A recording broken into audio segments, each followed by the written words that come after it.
नमस्कार। आज हम प्राकृतिक चिकित्सा के कुछ महत्वपूर्ण बिंदुओं की बात करेंगे। ऐसे महत्वपूर्ण बिंदु जो विभिन्न एग्जामों में जहाँ से क्वेश्चन पूछे जाते हैं उनके बारे में अपन बात करेंगे।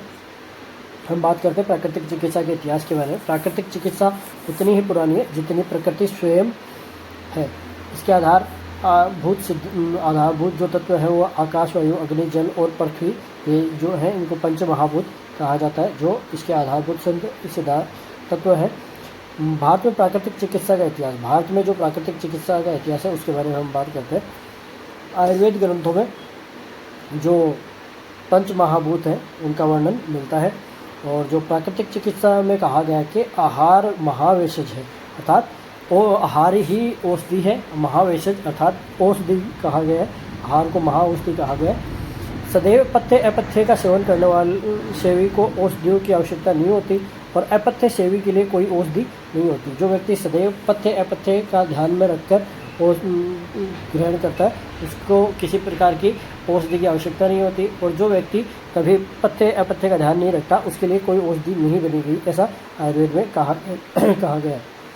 बौद्ध ग्रंथों में प्राकृतिक चिकित्सा का वर्णन मिलता है, और सिंधु घाटी सभ्यता में 350 ईस्वी पूर्व जल चिकित्सा का वर्णन 350 ईस्वी पूर्व मिलता है।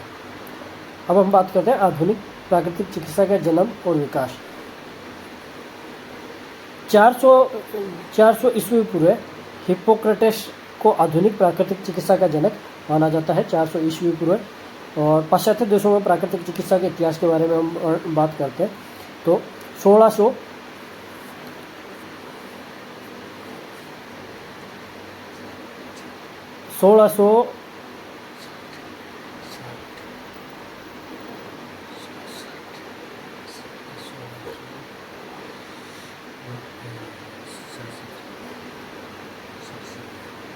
1667 में sir John fryer history of cold bathing पुस्तक, जो जल चिकित्सा की पुस्तक थी, हिस्ट्री ऑफ कोल्ड बाथिंग पुस्तक, फेमस पुस्तक, ये सर जॉन फ्रायर ने लिखी थी।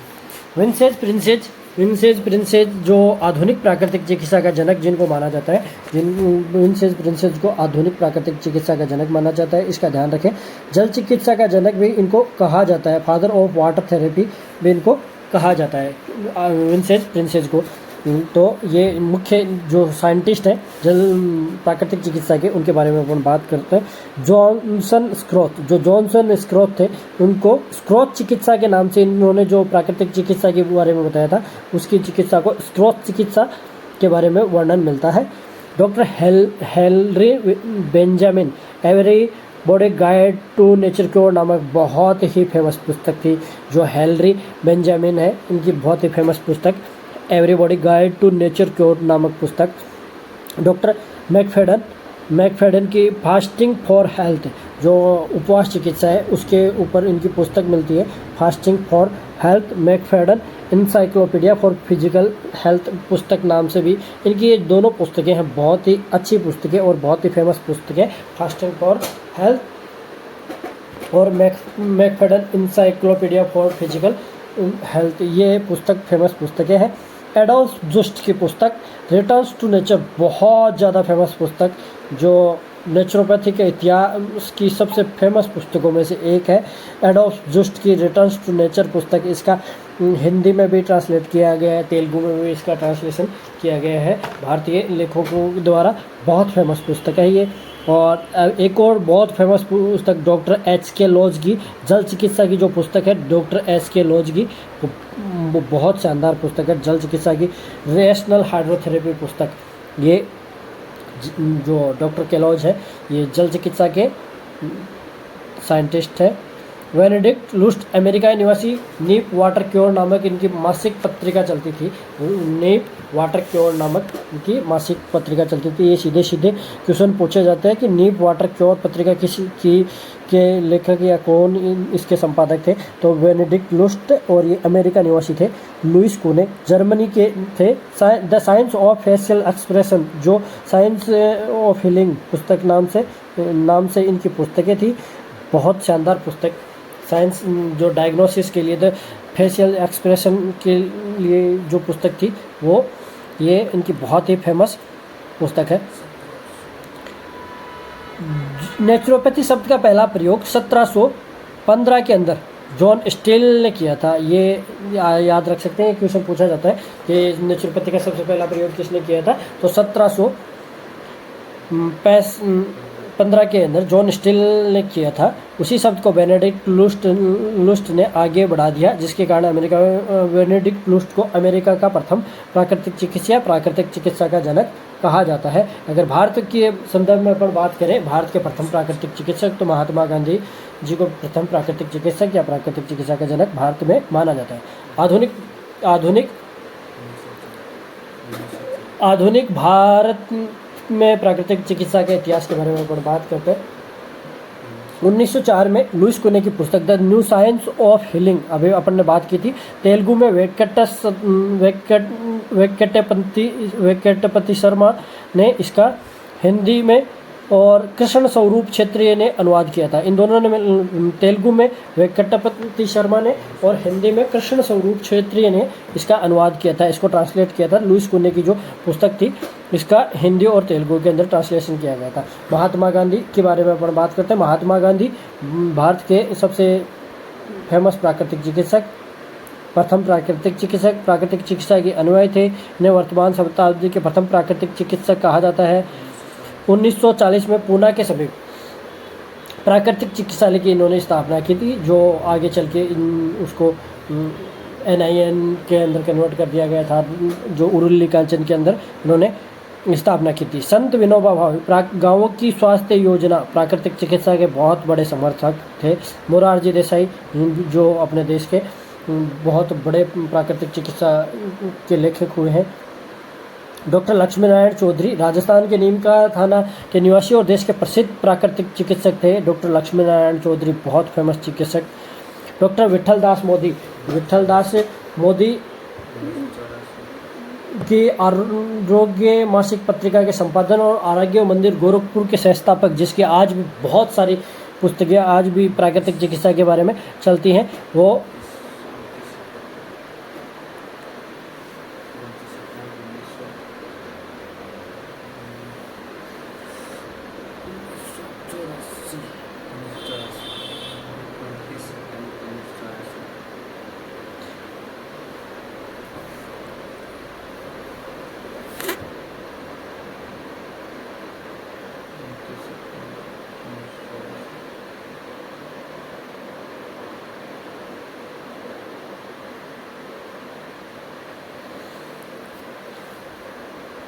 राष्ट्रीय प्राकृतिक चिकित्सा संस्थान पुणे, तो 29 सितंबर 1984 को इसकी स्थापना हुई थी। अब अपन बात करते हैं प्राकृतिक चिकित्सा के जो मूलभूत सिद्धांत हैं उनके बारे में अपन बात करते हैं। प्राकृतिक चिकित्सा के मुख्य रूप से 10 मूलभूत सिद्धांत हैं। प्रिंसिपल ऑफ नेचुरोपैथी जिनको कहा जाता है, बहुत ही महत्वपूर्ण है। अगर इनके बारे में अपन समझ जाएंगे तो पूरी प्राकृतिक चिकित्सा क्या है उसके बारे में अपन समझ पाएंगे।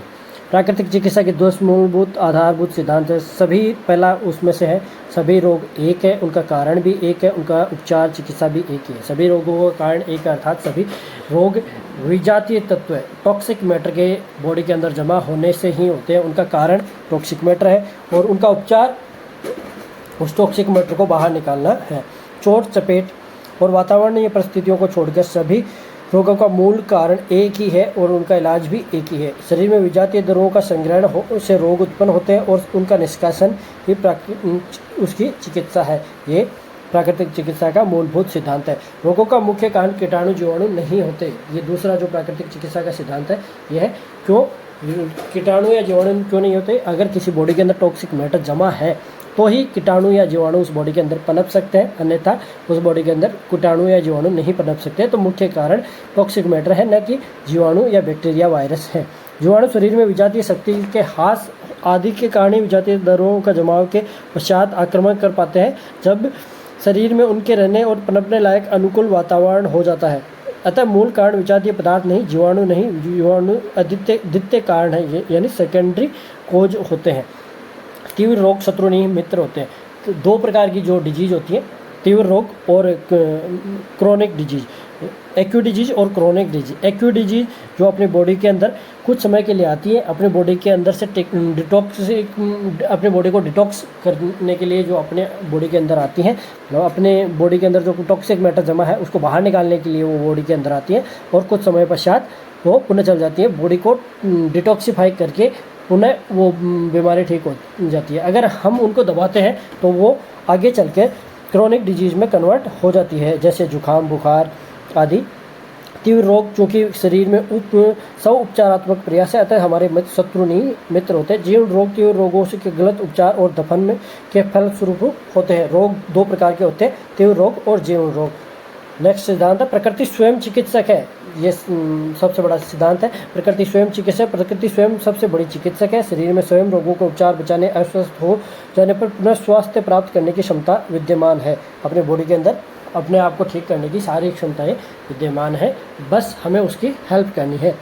चिकित्सा रोग की नहीं, संपूर्ण शरीर की होती है। प्राकृतिक चिकित्सा में किसी एक स्पेशल रोग की चिकित्सा नहीं की जाती, बल्कि पूरी बॉडी की चिकित्सा की जाती है। टॉक्सिक मैटर को बाहर निकाला जाता है और बॉडी को क्लीन किया जाता है, तो पूरी बॉडी की चिकित्सा की जाती है। प्राकृतिक चिकित्सा में चिकित्सा रोग की नहीं बल्कि संपूर्ण शरीर की जाती है।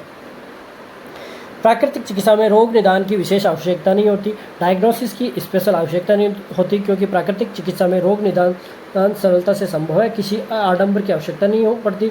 उपचार से पूरे रोग निदान के लिए लंबा इंतजार भी नहीं करना पड़ता, क्योंकि अपने को मुख्य रूप से देखना है कि टॉक्सिक मैटर कौन से पार्ट के अंदर जमा है।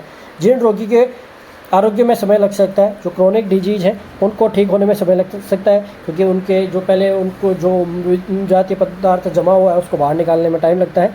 जीर्ण रोगी के आरोग्य में समय लग सकता है। जीर्ण रोग से ग्रस्त रोगियों को प्राकृतिक चिकित्सा में सफलतापूर्वक तथा अपेक्षाकृत लंबी अवधि का इलाज लेना पड़ता है। प्राकृतिक चिकित्सा से दबे रोगों में उभाड़ उत्पन्न आता है। जब हम किसी एक रोग को ठीक करते हैं तो अन्य दबे हुए रोग भी प्राकृतिक चिकित्सा में बाहर निकल के आते हैं। प्राकृतिक चिकित्सा में मन, शरीर, आत्मा तीनों की साथ में चिकित्सा की जाती है। हम जो स्वास्थ्य की सभी आयाम है उनकी एक साथ हम चिकित्सा करते हैं। प्राकृतिक चिकित्सा द्वारा शारीरिक, मानसिक, सामाजिक, नैतिक, आध्यात्मिक चारों पक्षों की चिकित्सा एक साथ की जाती है। प्राकृतिक चिकित्सा में उत्तेजक औषधियों का प्रश्न ही नहीं है। हम किसी भी प्रकार की टॉक्सिक जो औषधियाँ हैं या उत्तेजक औषधियाँ हैं उनका प्रयोग नहीं करते। प्राकृतिक चिकित्सा में औषधियों का प्रयोग नहीं होता। प्राकृतिक चिकित्सा में केवल प्राकृतिक औषधियों का ही उपयोग होता है। ये मुख्य 10 सिद्धांत है। इसके अलावा महात्मा गांधी जी ने एक सिद्धांत बताया है कि राम नाम सबसे बड़ी औषधि है, अर्थात ईश्वर में आस्था रखना ही सबसे बड़ी औषधि है। ये अपनी आस्था के अनुसार प्रार्थना करना चिकित्सा एक आवश्यक अंग है, ये महात्मा गांधी जी ने बताया है। अब आगे हम नेक्स्ट वीडियो में बात करेंगे। इस वीडियो में धन्यवाद।